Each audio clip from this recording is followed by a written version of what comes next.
تو اس دعوت میں پہنچنے کے بعد ہر انسان کی یہ خواہش ہوتی ہے کہ اس مجمع میں سب سے آگے بیٹھے. یہ ہر انسان کوشش کرتا ہے کہ جب اس بڑے آدمی اور سیاسی انسان کے یہاں دعوت میں جائیں تو پھر سب سے آگے جا کر بیٹھے. کیوں؟ اس لیے کہ جتنا آگے بیٹھیں گے زمانے کو یہ معلوم ہوگا کہ یہ جو سیاسی انسان ہے، دولت مند انسان ہے، ان سے ہمارا بڑا قریب کا رشتہ ہے. آگے بیٹھنے کی تمنا اسی کو ہوتی ہے کہ جس کے دل میں یہ خواہش ہوتی ہے کہ بلانے والے سے ہمارا قریب کا رشتہ ہو. جس فرش پہ اس وقت آپ بیٹھے ہوئے ہیں وہ صرف یہاں کے سلطان نہیں، وہاں کے بھی سلطان ہیں. ایک بلند ترین سوال پڑھنے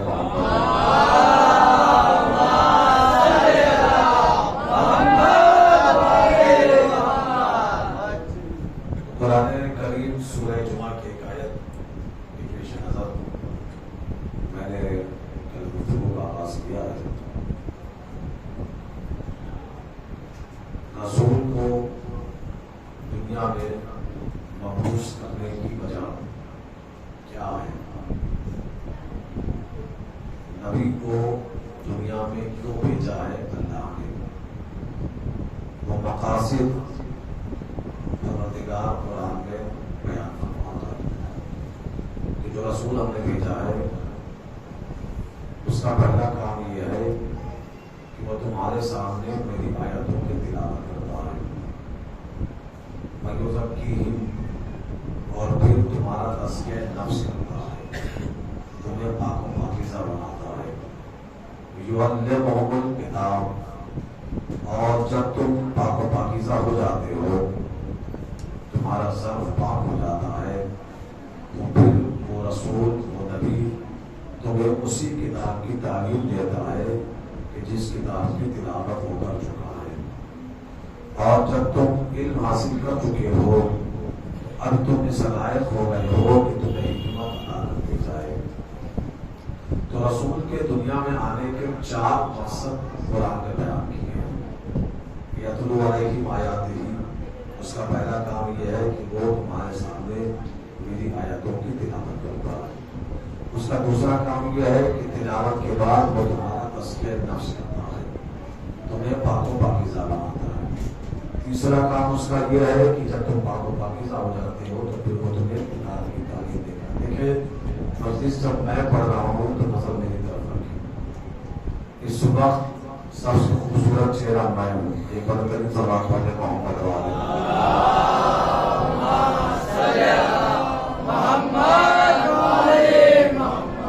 فرش اعظم پہ بیٹھنے کے کچھ آداب ہیں، اس کے کچھ قانون ہیں، اس کے کچھ لوازمات ہیں، اس کو ضرور مد نظر رکھا کریں. تو 4 ذمہ داری رسول نے، اللہ نے اپنے رسول کے ذمہ لگائی ہے. پہلی ذمہ داری وہ تمہارے سامنے میری آیتوں کی تلاوت کرتا ہے کہ قرآن پڑھ پڑھ کر وہ تمہیں سنائے گا. دوسری اس کی ذمہ داری کیا ہے کہ وہ تمہارا تزکیہ نفس کرے گا، تمہارے نفوس کو اعمال کے ذریعے. ان الصلاۃ تنہی عن الفحشاء والمنکر، نماز فحاشی سے اور برائی سے دور کرتی ہے، روکتی ہے.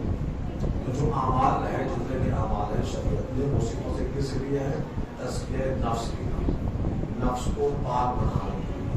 جو نماز آپ پڑھ رہے ہیں اس سے آپ کا تزکیہ نفس ہوتا ہے. روزہ تزکیہ نفس کی ایک سبیل ہے کہ روزے کے ذریعے آپ کا تزکیہ نفس ہوتا ہے. تو جتنے بھی اعمال ہیں وہ صرف کس لیے ہے؟ ہمارے تزکیہ نفس کے لیے ہے، تاکہ ہم اپنے آپ کو پاک و پاکیزہ بنا سکیں. تیسری ذمہ داری اس رسول کی یہ ہے کہ جب تم پاک و پاکیزہ ہو رہے ہو تو اب تمہیں کتاب کی تعلیم دی جائے گی. اور جب تم علم حاصل کر چکے ہو اور تم پاک و پاکیزہ ہو چکے ہو، اعمال تم تک پہنچ گیا ہے، تمہارا ظرف بالکل پاک ہو گیا ہے، تو اب اس رسول کی آخری ذمہ داری ہے کہ وہ تمہیں حکمت عطا کر دے، وہ تمہیں حکمت دے دے. تو رسول جو آیا ہے وہ آیا ہے ہمیں قرآن پڑھانے کے لیے، معلم کائنات بن کر میری آیا ہے. دنیا کا ہر انسان پڑھنے کی کیفیت میں ہے، رسول پڑھنے کی کیفیت میں نہیں، پڑھانے کی کیفیت میں ہے. کائنات کا رسول ہمیں پڑھانے آیا ہے. اور کس کتاب کا مؤلف بن کر آیا ہے؟ میرا نبی تو مؤلف قرآن بن کر آیا ہے. قرآن کیسی کتاب ہے؟ لا رب ولا یابس الا فی کتاب مبین. ہم نے کائنات کے ہر خوش و تر کو اس قرآن میں جمع کر دیا ہے. کائنات کا ہر خوش و تر اس قرآن میں موجود ہے. تو یہ 4 اہم ذمہ داری رسول کے ذمہ اللہ نے لگائی ہے. سورہ جمعہ کی آیت کے پیش نظر میں نے گفتگو کا آغاز کیا ہے کل، اور اب گفتگو آگے بڑھ رہی ہے. یہ 4 ذمہ داری قرآن میں ہے. یتلو علیہم آیات ہی، پہلی ذمہ داری رسول کی یہ ہے کہ وہ تلاوت آیات کرے گا. دوسری ذمہ داری یزکیہم، تمہارا تزکیہ نفس کرے گا. تیسری ذمہ داری اور چوتھی ذمہ داری کیا ہے کہ وہ تمہیں کتاب کی تعلیم دیتا ہے اور تم تک حکمت کو پہنچا دیتا ہے. اب یہاں تک آپ کو لے آیا ہوں، اب یہاں سے میں سلسلہ آگے بڑھاؤں گا. یہ جتنی بھی ذمہ داری قرآن نے بتائی ہے رسول کی، یہ تمام ذمہ داری صیغہ مضارع کے ساتھ استعمال ہوئی ہے. یتلو صیغہ مضارع ہے، یزکیہم صیغہ مضارع ہے، یعلمہم الکتاب یہ صیغہ مضارع ہے. اور عربی میں صیغہ مضارع کا حسن یہ ہے کہ صیغہ مضارع کا حسن یہ ہے کہ صیغہ مضارع حال پہ بھی دلالت کرتا ہے اور مستقبل کی بھی خبر دیتا ہے. حال پہ بھی، پریزنٹ اور فیوچر دونوں پہ اس کا ترجمہ ہوتا ہے. تو اب جتنی بھی ذمہ داری رسول کی اللہ نے بتائی ہے سورہ جمعہ میں، اس کے مبعوث ہونے کی وہ 4 ذمہ داری جو اہم ذمہ داری بتائی ہے، یہ تمام ذمہ داری صیغہ مضارع کے ساتھ بیان کی ہے. اور صیغہ مضارع کا حسن یہ ہے کہ اس میں پریزنٹ بھی ہے اور فیوچر کی خبر بھی ہے. تو اب اگر اس آیت کا ترجمہ کیا جائے گا، ایک اور ہو رہی ہے بات، میں اپنی بات سے کیوں کہہ سکتا ہوں، اب جو اس آیت کا ترجمہ ہوگا وہ ترجمہ یہ ہوگا کہ تلاوت کر رہا ہے، کرتا رہے گا. جو ہے آپ کی تلاوت رسول کر رہا ہے، کرتا رہے گا. تزکیہ نفس کر رہا ہے، کرتا رہے گا. تعلیم کتاب کا کام چل رہا ہے، چلتا رہے گا. حکمت پہنچا رہا ہے، پہنچاتا رہے گا. یعنی رسول کی یہ ذمہ داری کسی ایک خاص وقت تک محدود نہیں ہوگی. اور توجہ چاہ رہا ہوں، رسول کی یہ ذمہ داری کسی ایک خاص وقت تک محدود نہیں ہوگی، بلکہ جب تک قرآن ہے تب تک تلاوت کا کام چلتا رہے گا. یہ کس کی ذمہ داری ہے؟ رسول کی ذمہ داری ہے. جب تک نفوس دنیا میں ہے اس وقت تک تزکیہ نفس کا کام چلتا رہے گا. یہ کس کی ذمہ داری ہے؟ رسول کی ذمہ داری ہے. جب تک علم لینے والے دنیا میں ہیں اس وقت تک کوئی نہ کوئی معلم کا ہونا دنیا میں ضروری ہے. یہ کس کی ذمہ داری ہے؟ رسول کی ذمہ داری ہے. جب تک حکمت رسول کرنے والے دنیا میں ہیں اس وقت تک حکمت کا پہنچانے والے کا ہونا ضروری ہے. تو یہ 4 ذمہ داری جو رسول کے ذمہ اللہ نے لگائی ہے، یہ کسی خاص وقت تک محدود نہیں ہے، بلکہ یہ کام قیامت تک چلتا رہے گا. تلاوت کر رہا ہے، کرتا رہے گا. تزکیہ نفس کر رہا ہے، کرتا رہے گا. تعلیم کتاب دے رہا ہے، دیتا رہے گا. حکمت پہنچا رہا ہے، پہنچاتا رہے گا. تو معلوم یہ ہوا کہ قرآن یہ خبر دے رہا ہے کہ بعد رسول ہر زمانے میں کسی ایسے کا ہونا ضروری ہے جو یہ 4 کام انجام دے سکے. توجہ کیجیے گا خدا کے لیے. قرآن یہ خبر دے رہا ہے کہ بعد رسول ہر زمانے میں کسی ایک ایسے کا ہونا ضروری ہے کہ جس کے اندر یہ 4 کوالٹی موجود ہو. تلاوت آیات وہ کرے، تزکیہ نفس وہ کرے، کتاب تعلیم کی ذمہ داری وہ انجام دے، حکمت وہ پہنچائے. تو یہ ذمہ داری ہے کس کی؟ رسول کی ذمہ داری ہے. اور یہ ذمہ داری کس نے دی ہے؟ تھوڑا بولیے. میں تھوڑا دوسرے مزاج کا خطیب ہوں. میں صرف پڑھتا نہیں ہوں، آپ سے رسپانس بھی چاہتا ہوں تاکہ مجھے یقین ہو جائے کہ جو بات میں پہنچا رہا ہوں وہ آپ کے کانوں سے ہوتے ہوئے آپ کے دل میں اتر رہی ہے. تو اللہ نے ذمہ داری دی ہے کسے؟ رسول کو. کیا کیا ذمہ داری ہے؟ تلاوت آیات. دوسری ذمہ داری تزکیہ نفس. تیسری ذمہ داری تعلیم کتاب. چوتھی ذمہ ذمہ داری حکمت کو پہنچا دینا، یہ ذمہ داری کس نے دی ہے؟ اللہ نے دی ہے، اور یہ ذمہ داری چلے گی قیامت تک۔ تو پھر ضروری یہ ہے کہ ہر زمانے میں کوئی ایسا ہو کہ جس کے اندر یہ چار کوالٹی موجود ہو۔ رسول اللہ نے تو 11 ہجری میں دنیا سے پردہ کر لیا، 28 صفر 11 ہجری کو کائنات کے رسول نے دنیا سے پردہ کر لیا، اور رسول کی یہ ذمہ داری چلے گی قیامت تک۔ تو پھر ضروری ہے کہ بعد پیغمبر ہر زمانے میں کوئی ایک ایسا ہو، قرآن پڑھ رہا ہوں تو میرے ساتھ اچھا بولئے گا، بعد پیغمبر ہر زمانے میں کوئی ایک ایسا ہو کہ جس کے اندر یہ چاروں کوالٹی موجود ہو۔ میں کسی کا نام نہیں لیتا، لیکن ایک سوال ہے، یہ ذمہ داری کس نے دی ہے؟ اللہ نے دی ہے۔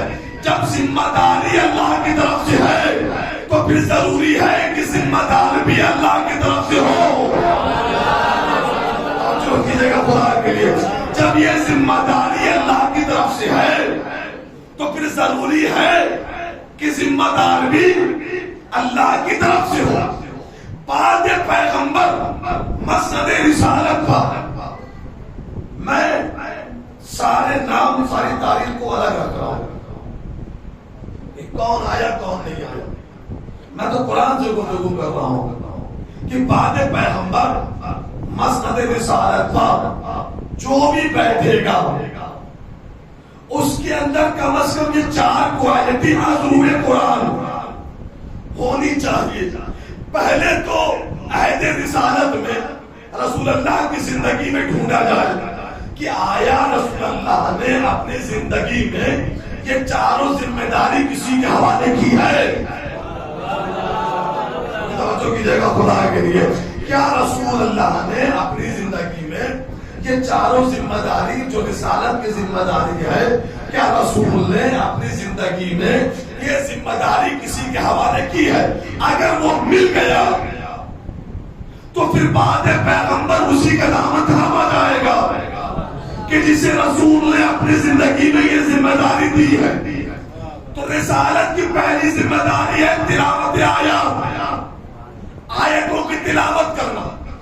تو ڈھونڈا جائے کہ کیا رسول نے اپنی زندگی میں یہ پہلی ذمہ داری کسی کے حوالے کی کہ جاؤ آیتوں کی تلاوت کر دو۔ تو تاریخ گواہ ہے کہ جب سورہ برات کا نزول ہوا تو رسول اللہ نے ایک صاحب کو یہ سورہ دیا اور کہا کہ جاؤ اور لوگوں کے سامنے اس کی تلاوت کر دو۔ وہ حضور چلے خوش ہو کر کہ رسالت کی ذمہ داری کا پہلا ذمہ دار میں ہو گیا کہ رسول نے تلاوت کی ذمہ داری مجھے سونپ دی۔ ادھر ان کا چلنا تھا یا وہاں سے جبریل چلے، بس میرے رسالت میں پہنچے اور آواز دی یا رسول اللہ یہ تلاوت کی ذمہ داری رسالت کی ذمہ داری ہے، یا تو آپ یہ ذمہ داری خود انجام دیں یا اسے بھیجے جو آپ میں سے ہے اور جو ہے بھی ہے آپ کی۔ یہ تلاوت یہ ذمہ داری رسالت ہے، یا تو آپ یہ ذمہ داری خود انجام دیں یا اسے بھیجیں جو آپ میں سے ہے۔ جیسے ہی یہ پیغام آیا رسول نے ان صاحب کو واپس بلایا اور علی کو کہا یا علی تم جاؤ انہیں روک دینا، یہ رسالت کی ذمہ داری ہے، تلاوت تم اس سورے کی کر دینا۔ تو ہمیں عہد رسالت میں ذمہ داری رسالت کا پہلا ذمہ دار مل گیا علی۔ جو کیجیے گا خدا کے لیے کہ رسول نے یہ ذمہ داری علی کے حوالے کی، اور ذات واجب کی قسم تلاوت کی ذمہ داری اس گھرانے کے علاوہ کائنات میں کوئی انجام دے ہی نہیں سکتا، اس لیے کہ دنیا میں صرف وہ گھرانہ ہے کہ جنہوں نے ہر زمانے میں قرآن کو پڑھا، اور یہ تو وہ گھرانہ ہے کہ باپ نے آتے آتے قرآن پڑھا، بیٹے نے جاتے جاتے قرآن پڑھا۔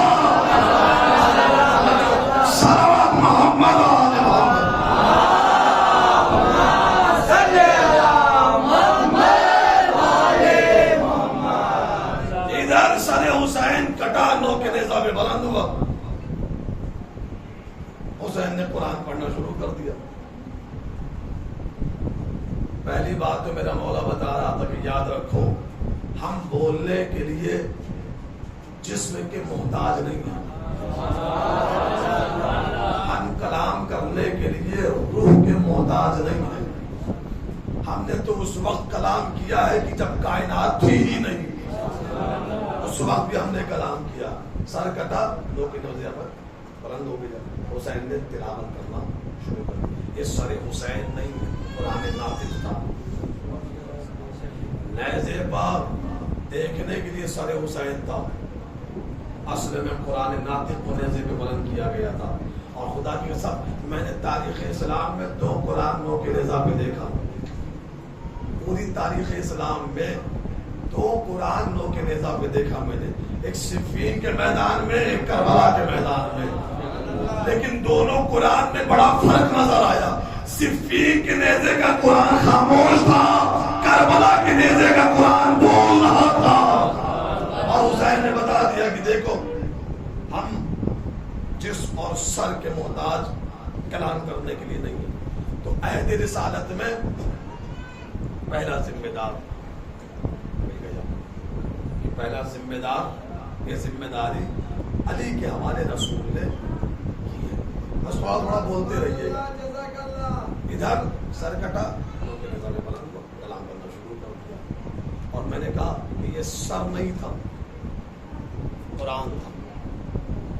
کربلا میں جو یزید نے اپنے حکم سے سر حسین کو کاٹا ہے، یہ سر حسین نہیں کاٹا، اسلام کا گلا کاٹا گیا تھا، قرآن کو ذبح کیا گیا، نیزے پہ بلند کیا۔ لیکن حسین نے بتا دیا یاد رکھنا ہم کٹ کر بھی جھک نہیں سکتے، ہم کٹنے کے بعد بھی جھک نہیں سکتے۔ تو عہد رسالت میں ذمہ داری رسالت کا پہلا ذمہ دار مل گیا۔ ذمہ داری رسالت کا پہلا ذمہ دار کون ہے؟ دوسری ذمہ داری کیا ہے رسالت کی؟ تزکیہ نفس، نفوس کو پاک کرنا۔ اب اس کے لیے بھی ایک اصول سن لیجیے۔ اسلام کا اصول یہ ہے کہ پہلے خود ٹھیک ہو۔ بے نمازی نماز کی تبلیغ نہیں کر سکتا، خود نماز نہ پڑھتا ہو اور پورے محلے کو نماز کے وقت کہے کہ چلو مسجد میں نماز پڑھنے کے لیے، یہ تبلیغ کا قاعدہ نہیں ہے۔ جو عمل آپ انجام نہیں دے سکتے اس کی تبلیغ کیسی؟ خود کی بیوی بے حجاب گھومے اور مولوی صاحب ممبر بے حجاب کے لیے تقریر پہ تقریر کریں، یہ تبلیغ نہیں۔ اس لیے کہ سب سے پہلی آیت جو تبلیغ کے لیے آئی وَأَنذِرْ عَشِيرَتَكَ الْأَقْرَبِينَ، تو رسول اللہ نے جو اعلان نبوت کیا، تبلیغ جو کی ہے، وہاں محلے والے کو نہیں بلایا تھا، شہر والوں کو نہیں بلایا تھا، قرابت داروں کو بلاؤ، عزیزوں کو بلاؤ، گھر والوں کو بلاؤ۔ یعنی اسلام یہ پیغام دے کر دیتا ہے کہ پہلے اپنے گھر کو ٹھیک کرو، جو کیجیے گا خدا کے لیے، پہلے اپنے گھر کو ٹھیک کرو پھر نکلو۔ جب گھر ٹھیک ہو جائے تو پھر معاشرہ ٹھیک کرو، محلہ ٹھیک کرو، جب محلہ بھی ٹھیک ہو جائے تو شہر کو ٹھیک کرو، جب شہر بھی ٹھیک ہو جائے تو پھر جہاں جانا چاہو تبلیغ کے لیے وہاں چلے جاؤ۔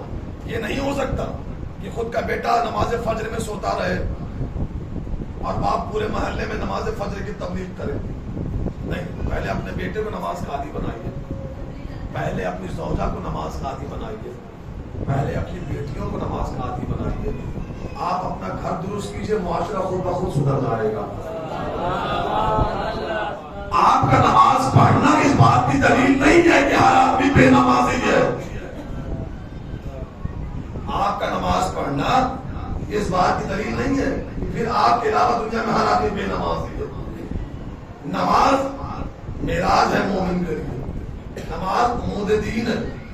نماز قبول تو ہر عمل قبول ہے، نماز قبول نہیں تو کوئی عمل قابل قبول یہ منبع ہے، ستون ہے۔ تو پہلی ذمہ داری کیا ہے؟ تلاوت آیات۔ دوسری ذمہ داری تزکیہ نفس. تو اس کے لیے کیا ہے کہ پہلے خود ٹھیک ہو، پھر اس کے بعد کسی دوسرے کو تبلیغ کرو. اب بعد پیغمبر جو بھی مسند رسالت پہ بیٹھے گا اس کے اندر دوسری کوالٹی ہونی چاہیے کہ وہ تزکیہ نفس کرے، اور اس کے لیے ضروری ہے کہ وہ خود پہلے ٹھیک ہو، اس کا اپنا نفس مضطرب نہ ہو. توجہ کیجیے، شراب پینے والا شراب کی تبلیغ نہیں کر سکتا کہ شراب نہ پیو. بتوں کو سجدہ کرنے والا اس بات کی تبلیغ نہیں کر سکتا کہ بتوں کے سامنے نہ جھکو. بعد پیغمبر یا تو علی کے علاوہ دنیا کوئی دوسرا نام لائے، اور جو ہے یہ ہے آپ کی کہ جس کا نفس اتنا پاک ہو کہ اس کا خریدار اللہ ہو جائے، اسے محمد اپنا نفس بنا کر لے جائے. صلوات محمد وآل محمد.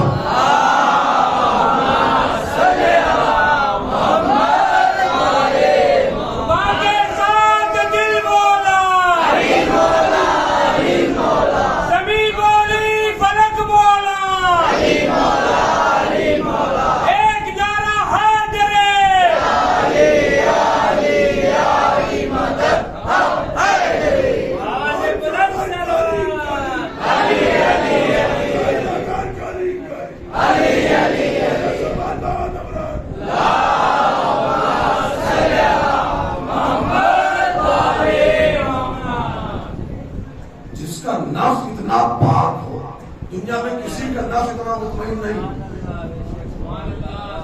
اتنا مطمئن کسی کا نفس نہیں ہے.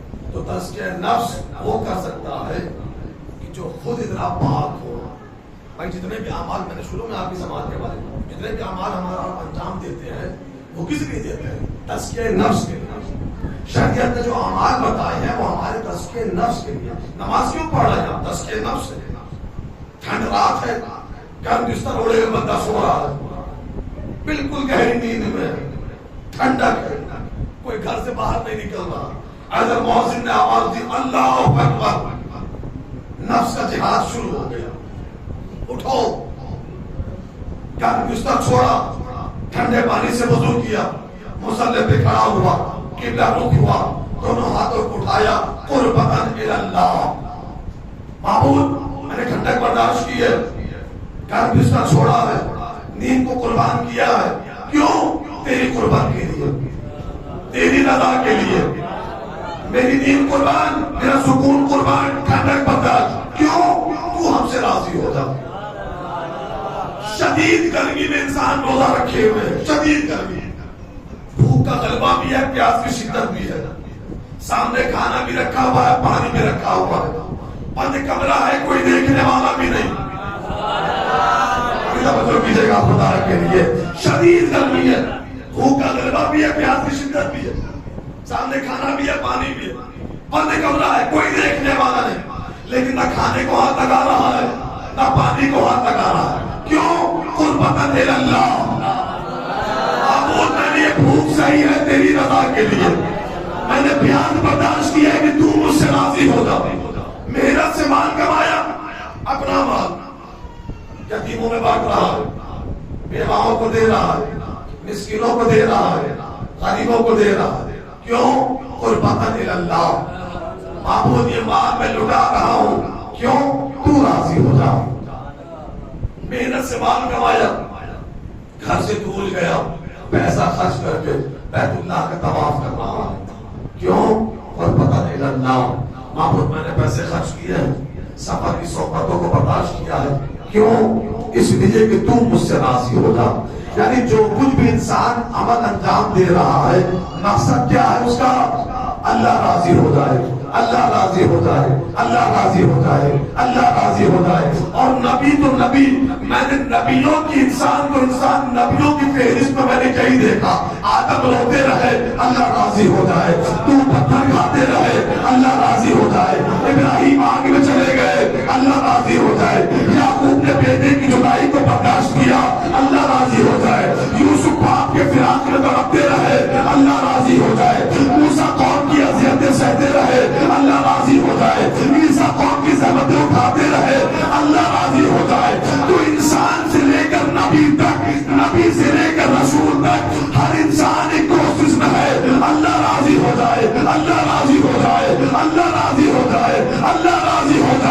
لیکن میں نے کسی کے لیے اللہ کو یہ کہتے ہوئے نہیں سنا میں تجھ سے راضی، میں تجھ سے راضی، میں تجھ سے راضی، میں تجھ سے راضی۔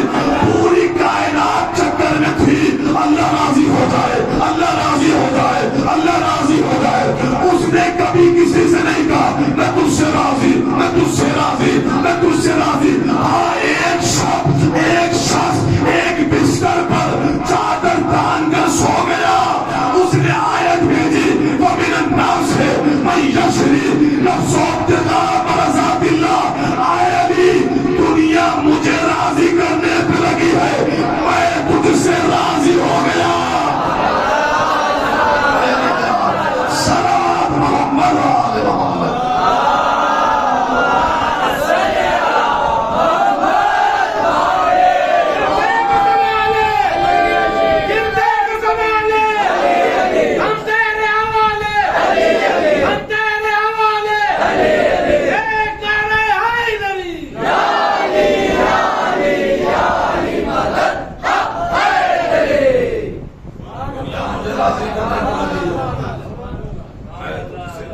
نہ جانے کتنا مطمئن تھا نفس علی شب ہجرت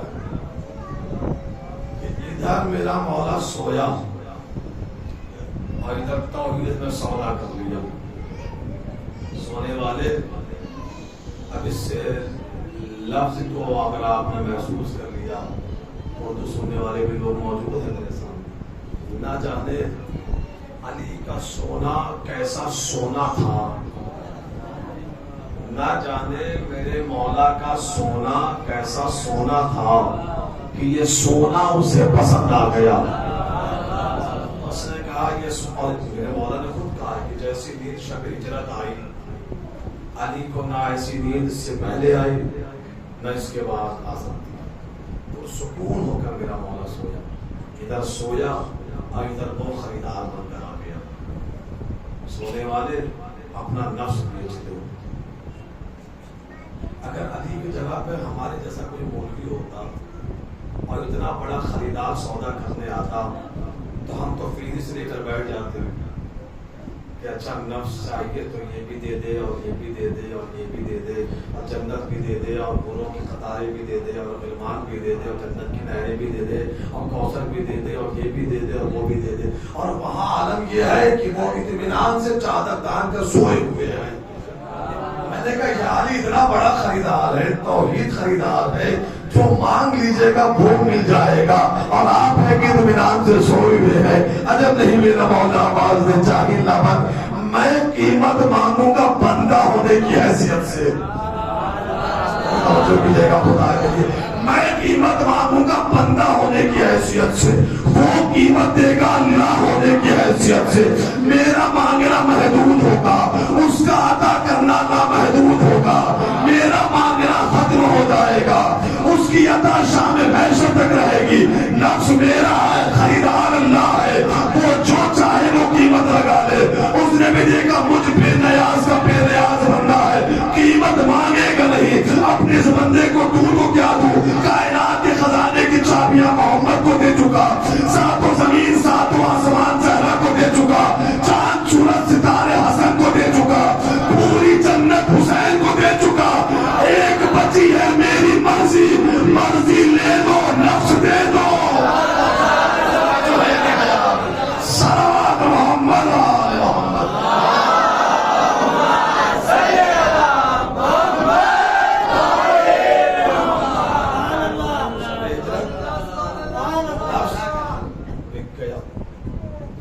مرضیاں اللہ نے علی کو دے دی کہ میری مرضیاں تیرے اختیار میں، تو جو چاہے گا وہ میں چاہوں اور تو چاہے گا ہی وہی۔ خدا تو وہی چاہے گا جو میری مرضی ہوگی، میری مرضی سے ہٹ کر تیری کوئی چاہت ہوگی ہی نہیں۔ اہل بیت کی چاہت اس کی مرضی کے خلاف ہو ہی نہیں سکتی، یہ وہی چاہتے ہیں جو اس کی مرضی ہوتی ہے۔ تو بعد پیغمبر مسند رسالت پر کون بیٹھ سکتا ہے کہ جس کے اندر یہ کم از کم 4 کوالٹی موجود جس کا نفس اتنا پاک و پاکیزہ ہو کہ خریدار توحید ہو جائے، اللہ جس کے نفس کو خرید لے، اس سے پاک و پاکیزہ دنیا میں کوئی دوسرا نفس ہو سکتا ہے؟ تو بعد پیغمبر مسند رسالت پر کون بیٹھ سکتا ہے جس کے اندر یہ چار کوالٹی ہو، اور ایسی کوالٹی ہو کہ اس کے علاوہ دنیا میں پھر کسی کے پاس ایسی کوالٹی نہ ہو؟ بھائی رسول جس طرح تلاوت کا کام کر رہے تھے اسی طرح وہ بھی انجام دے، جس طرح رسول نے تزکیہ نفس کیا اسی طرح وہ بھی تزکیہ نفس کرے، جس طرح رسول نے علم کتاب دیا اسی طرح وہ بھی دے۔ اسی لیے تو میرے مولا نے کہا تھا ابن عباس، کاش یہ رات قیامت تک پہنچ جاتی اور قیامت تک علی سورہ الحمد کی تفسیر کرتا رہتا، اس وقت بھی جتنا میرے سینے میں علم ہے سورہ الحمد کی وہ تفسیر نہ ہو سکتی تھی۔ اتنا مطمئن تھا نفس علی کہ توحید اس نفس کی خریدار ہو گئی۔ میرے مولا نے نفس بیچ دیا مرضیاں علی کے پاس۔ اب ایک چھوٹا سا سوال اور اس سوال کا جواب تمام۔ ایک شے، یہ رومال کس کا ہے؟ کس کا ہے؟ اس کا مالک کون ہے؟ میں ہوں نا۔ ایسا ہو سکتا ہے کہ میں کہوں کہ یہ میرا ہے اور اس مجمع میں سے کوئی بندہ بیٹھا ہوا، مثلاً آپ، کیا نام ہے آپ کا؟ وسیم صاحب کہیں کہ یہ رومال میرا، میں کہوں کہ یہ میرا ہے اور وسیم صاحب کہیں کہ یہ میرا، ہو سکتا ہے ایسا؟ شے ایک ہے تو مالک ایک ہوگا، سارے متفق ہیں۔ اس وقت اس رومال کا مالک کون ہے؟ میں ہوں نا۔ ایسا نہیں ہو سکتا نا کہ میں کہوں یہ میرا اور وسیم صاحب کہیں کہ یہ میرا، نہیں ہو سکتا ایسا نا؟ ہو سکتا ہے؟ نہیں ہو سکتا ہے۔ اب مسئلہ یہ ہے کہ شب ہجرت اللہ نے نفس خرید لیا، اب علی کا نفس ہو گیا نفس اللہ۔ ہجرت پہلے، موبائل آباد میں،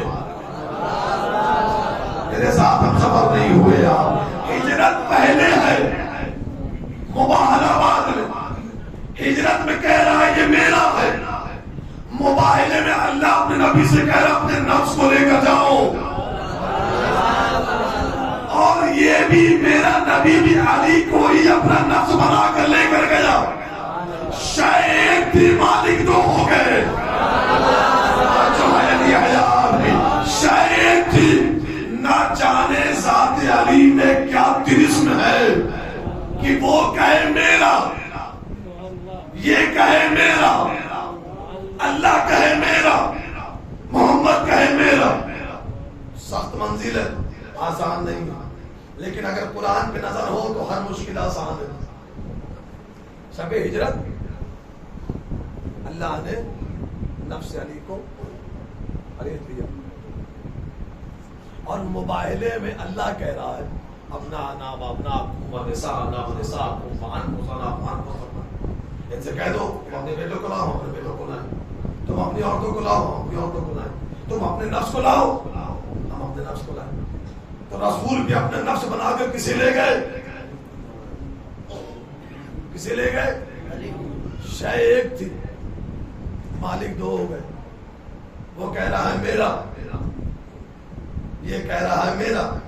جب قرآن پڑھا تو مسئلہ سمجھ میں آ گیا۔ قرآن پڑھیے گا، آواز قدرت ہے، یا ایھا الذین آمنوا استجیبوا للہ وللرسول اذا دعاکم لما یحییکم۔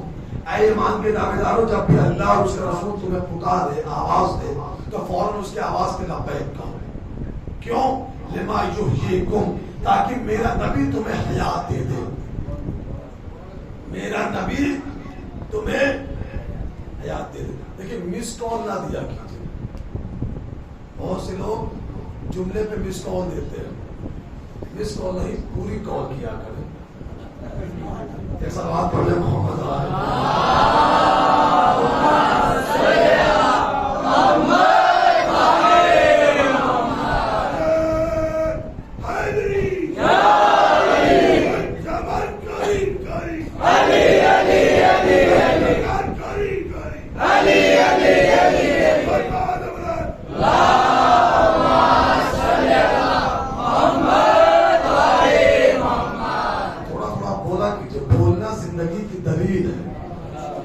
مرنا زندہ ہونے کی علامت ہے. وہ قومیں دفن ہو جاتی ہیں جس قوم کی زبان نہیں ہوتی ہے. اور ہم تو اس قبیلے کے ماننے والے ہیں کہ جس کے قبیلے والے گردن کٹنے کے بعد بھی بولنا نہیں چھوڑتے ہیں. تھوڑا تھوڑا بولا کیجیے. تو رسول جب بھی تمہیں پکارے آواز دے, فوراً اس کی آواز پہ لبیک کہو. کیوں؟ لما یحییکم, تاکہ میرا نبی تمہیں حیات عطا کر دے. تو حیات کون بانٹے گا؟ رسول. حیات کیا ہے؟ قرآن پڑھیے گا. اب قدرت ہے سورہ ملک, هو الذی خلق الموت والحیات. اللہ وہ ہے جس نے موت کو بھی خلق کیا ہے, اللہ وہ ہے جس نے حیات کو بھی خلق کیا ہے. تو حیات کا خالق کون ہے؟ اللہ. بانٹ کون رہا ہے؟ توجہ نہیں کی ہے آپ نے. حیات کا خالق اللہ, حیات کا مالک اللہ. بانٹ کون رہا ہے؟ رسول. یعنی قرآن نے بتایا کہ یہ اصول سمجھ لو, جس شے کا وہ مالک ہے اس شے کا مختار میرا نبی ہے. حیات کا خالق, حیات کا مالک اللہ ہے. بٹ رہی ہے تحدیث مصطفیٰ سے. تو جس شے کا وہ مالک ہے اس شے پہ اختیار اس نے میرے نبی کو دیا ہے. اسی لیے تو شب ہجرت خریدا تھا. شب ہجرت نفس علی کو خریدا, موبائل میں اختیار محمد کو دے دیا. ملکیت میری رہے گی, مختار تم رہو گے. توجہ ہے نہیں ہے آپ کی. اسی لیے کہا اپنے نفس کو لے کر جاؤ. جس شے کو تم مالک ہے وہ خالق ہے, وہ اس شے کا اختیار میرے نبی کو دیا کہ ملکیت میری رہے گی. مالک میں ہوں, خالق میں ہوں, اختیار تمہارے ہاتھوں میں دیتا ہوں. تم جسے چاہو دے دو, جسے چاہو نہ دو. تمہارا دینا میرا دینا ہے. اور میں نے کل بھی آپ کے سماعت کے حوالے کیا تھا کہ ہم نے اہل بیت کو اسی لیے مانا چونکہ رسول نے پہچانایا. علی کو اپنی مرضی سے ہم نے بالکل نہیں مانا. علی کو اس لیے ہم نے مانا کہ اللہ کا فرمان تھا, غدیر کا میدان تھا, محمد کا اعلان تھا, اس لیے ہم نے مانا. اور ہم نے جو کچھ بھی مانا کہ آزاداری ہم اپنی مرضی سے نہیں کرتے. یہ سنت پیغمبر ہے. حسین پر گریہ کرنا سنت پیغمبر ہے. حسین کے فضائل پڑھنا, اہل بیت کے فضائل پڑھنا, یہ سنت پیغمبر ہے. تو یہ جو مجلسیں ہوتی ہیں یہ سنت پیغمبر ہے. فضائل اہل بیت پڑھنا. بھائی یہ جملہ کس نے کہا؟ حسین من دیوانہ من الحسین. ہم نے کہا, رسول نے کہا ہے. ہم یہ کرتے ہیں کہ رسول کے حدیث کو مجلس میں دہراتے ہیں. جو ہے یا نہیں ہے یار, من کن تو مولا, کہ ہم نے نہیں کہا, رسول نے کہا ہے. ہمارا کام یہ کہ جو رسول نے کہا ہے اسے ہم دہراتے ہیں. تو جو مجلس پڑھ رہا ہے یہ سنت پیغمبر ہے. اب آپ جو بیٹھے میں سن رہے ہیں یہ بھی سنت ہے. کس کی سنت ہے؟ صحابہ کرام کی سنت ہے. جب رسول اہل بیت کے فضائل پڑھتے تھے تو صحابہ کرام سنتے تھے. یہ متوجہ نہیں ہوئے ہیں آپ. جب بھائی قدیر میں 1.25 لاکھ کا مجمع کس کا تھا؟ صحابہ کرام کا تھا. مسجد میں جب حسین کو گود میں اٹھا کر رسول نے کہا تھا کہ پہچانو یہ حسین ہے, تو مجمع کس کا تھا؟ صحابہ کرام کا تھا. معلوم مجلس پڑھنا سنت پیغمبر ہے, مجلس میں آنا سنت صحابہ ہے. صرف زبانی دعویٰ کافی نہیں ہے کہ ہم صحابہ کے دیوانے. کام وہ کیجئے جو صحابہ کرتے تھے. جب رسول اہل بیت کے فضائل پڑھتے تھے, اور ہم نے جو فرش ازا بچھایا ہے اس محرم کو صرف غم کی علامت نہ سمجھیے گا. یہ رونا, یہ ماتم کرنا, یہ صرف غم نہیں ہے. یہ جو ہم سینے پہ ہاتھ مارتے ہیں نا, لوگ کہتے ہیں غم منا دو, یہ صرف غم نہیں ہے. سینے پہ ہاتھ مارنا اور سر پہ ہاتھ مارنا یہ علامت احتجاج ہے. احتجاج کا ایک طریقہ ہے. یہ سینے پہ ہاتھ مارنا, یہ سر پہ ہاتھ مارنا, یہ کیا ہے؟ احتجاج کی ایک علامت ہے. میں یہاں مجلس پڑھنے آیا ہوں, خدا نہ خالصہ مجلس پڑھنے کے بعد میں باہر نکلوں اور یوں ٹہلتے ٹہلتے کوئی بندہ آئے اور میرے سینے پر فائر کر دے، گولی مار دے اور میں جگہ پہ مر جاؤں، تو یہ جو مجمع مجھے سن رہا ہے اس وقت، آپ لوگ میرے قتل پر آپ احتجاج کریں گے کہ نہیں کریں گے؟ بھائی مجھے گولی مار دی جائے یا ایسی خاموش رہیں گے؟ ایک صلوات پڑھ لیں محمد والے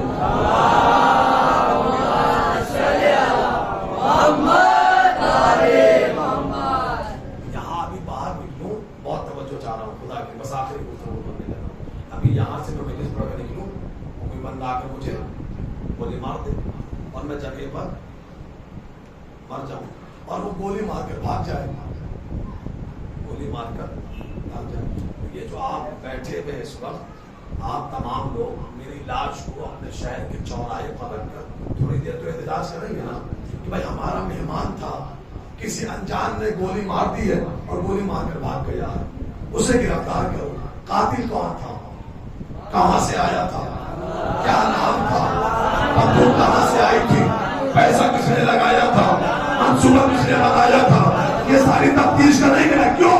اس لیے کہ قاتل چھپ گیا،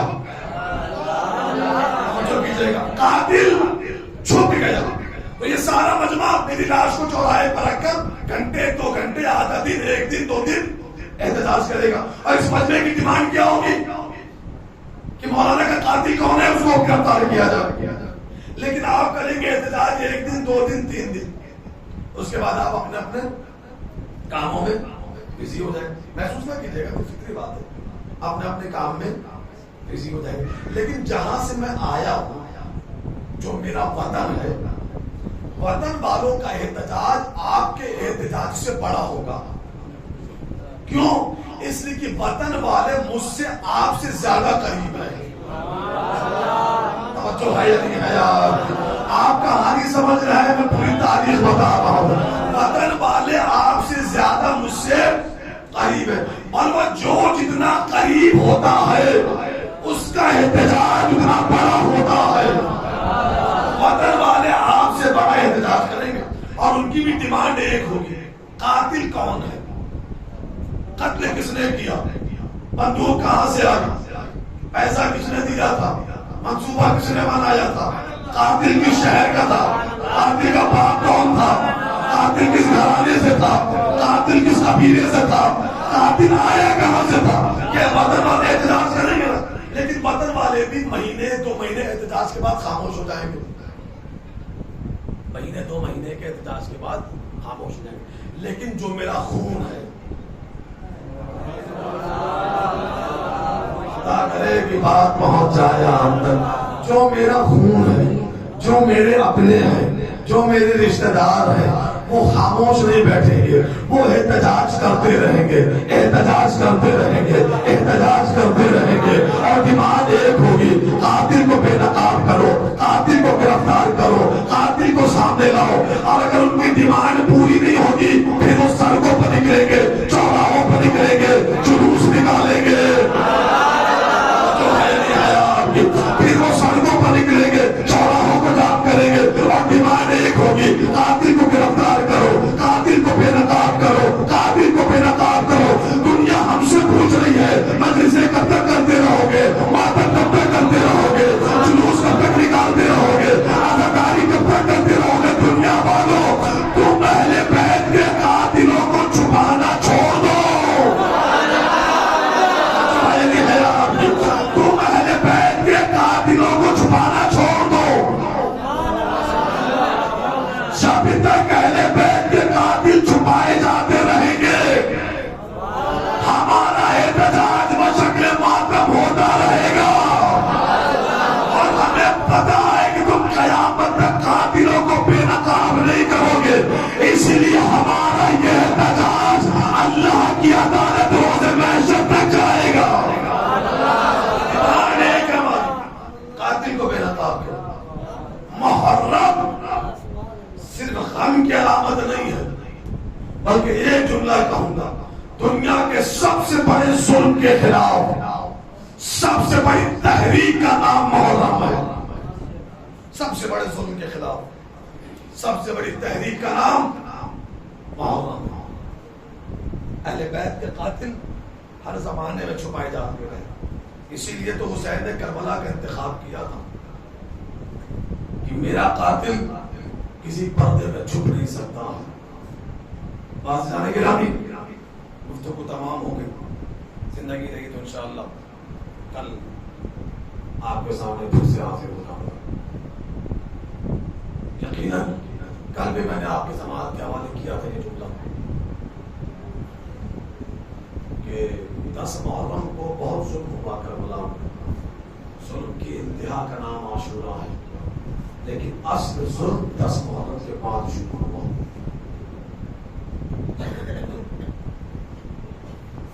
علی اکبر کی سینے پہ برچی 10 محرم کو لگی. قاسم کا لاشا 10 محرم کو پامال ہو گئی. بہت بڑا ظلم ہے، لیکن خدا کی قسم تاریخ میں نظر رکھتے ہوئے اصل ظلم 10ویں کے بعد شروع ہوا. مولا سجاد پوری زندگی یا تو کوفے پہ روتے رہے یا شام کر کے روتے رہے. منہال نے میرے مولا سے سوال کیا تھا اور کہا تھا مولا شہادت تو آپ کی جاگیر، شہادت آپ کا حصہ ہے، شہید ہو جانا تو آپ کے گھر کی میراث ہے. مولا کب تک کیا کریں گے؟ اب نوجوانوں میرے جملے کو خدا کے لیے غور سے سننا اور سن کر گریا کرنے کی کوشش کرنا. جتنے نوجوان بیٹھے وہ ہو رہے ہیں آپ میری بات کو اپنی خیرت کو سامنے رکھ کر اس جملے کو سننا. سمجھ گئے تو گھر تک روتے ہوئے جاؤ گے. منہال نے کہا مولا کب تک کریا کریں گے؟ میرے مولا نے کہا منہال میری ایک بات کا جواب دے دے. مولا حکم کرے. آواز منہال سے اتنا بتا تیرے شہر کا چوراہا ہو، اس چوراہے پر نامحرموں کا مجمع ہو، تماشائیوں کا مجمع ہو، اور اس مجمع میں تو اس چوراہے پر اپنی 4 سال کی بہن کے ساتھ کھڑا ہو، اور اس مجمع میں کوئی بے غیرت آ کر تیری نظروں کے سامنے تیری 4 برس کی بہن کے رخسار پہ تماچے سے حملہ کرے. منہال تو کیا کرے گا؟ تڑپ گیا منہال. آواز دی مولا کا خود مت جاؤں گا یا اسے مار دوں گا. آواز دی منہال انصاف ہو کر کربلا سے لے کر شام تک میری بہن کے رخسار پہ اتنے تماچے لگے. جزاک اللہ خیرا جزا. خدا آپ کے گریے کو قبول فرمائے. بی بی زہرا آپ کے قرضے کو قبول فرمائے. منہال نے کہا بہت آہستہ آہستہ، دل آپ کے نازک ہے یہ مجھے پتا ہے، مصائب کے جملے آپ کے لیے سخت ہوتے ہیں مجھے پتا ہے، اس لیے میں آرام سے بس چند منزل آگے بڑھوں گا. منہال نے کہا مولا کوفہ آپ کی زندگی کا پہلا بازار تھا، کوفے کا دربار آپ کی زندگی کا پہلا دربار تھا. مولا کوفے کی کیفیت کیا تھی؟ آواز منہال کیفیت نہ پوچھو. جب ہمارا قافلہ کوفے میں داخل ہوا ہے نا، شبر ملعون آگے اعلان کر رہا تھا باغی کا قافلہ آ رہا ہے، باغی کا بیٹا آ رہا ہے، باغی کی بہنیں آ رہی ہے. سجا کہتے منہال ہمارے قافلے کو ایک گھر کی چھت کے نیچے روکا گیا. اطمینان سے یہ جملہ سن لیجیے گا. ہمارے قافلے کو ایک گھر کی چھت کے نیچے روکا گیا. سجاد کہتے منہال جو چھتوں پہ عورتیں بیٹھی ہوئی تھی نا، وہ عورتیں ہم سے محبت کرنے والی نہیں تھی، ہم سے عداوت رکھنے والی تھی. مولا ہوا کیا؟ آواز دے منہال جیسے ہمارے قافلے کو روکا گیا نا، چھت پہ بیٹھی ہوئی ایک ملعونہ ضعیفہ نے شمر کو مخاطب کیا اور مخاطب نے کہا شمر ان سروں میں حسین کا سر کون سا ہے؟ شمر ان سروں میں حسین کا سر کون سا ہے؟ ملعون شمر نے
اتاری تھی سکینہ.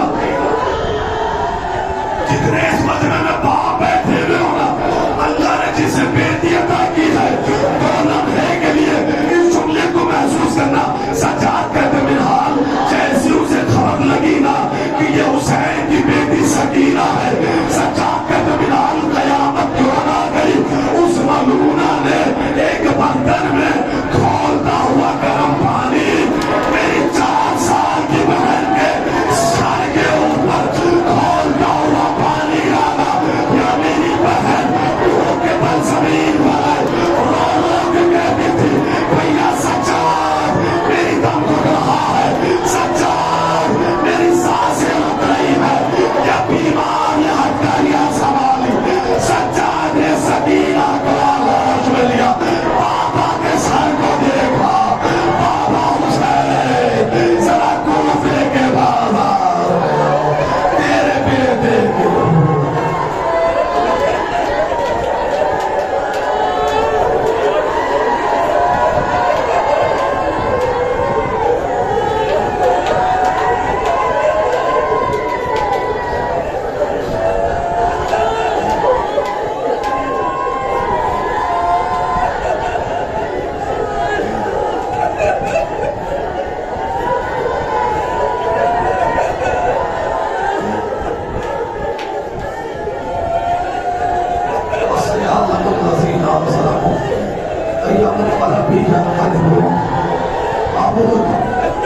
مجھے واسطہ ہے مصائب آل محمد کا, ان روتی ہوئی آنکھوں کو دنیا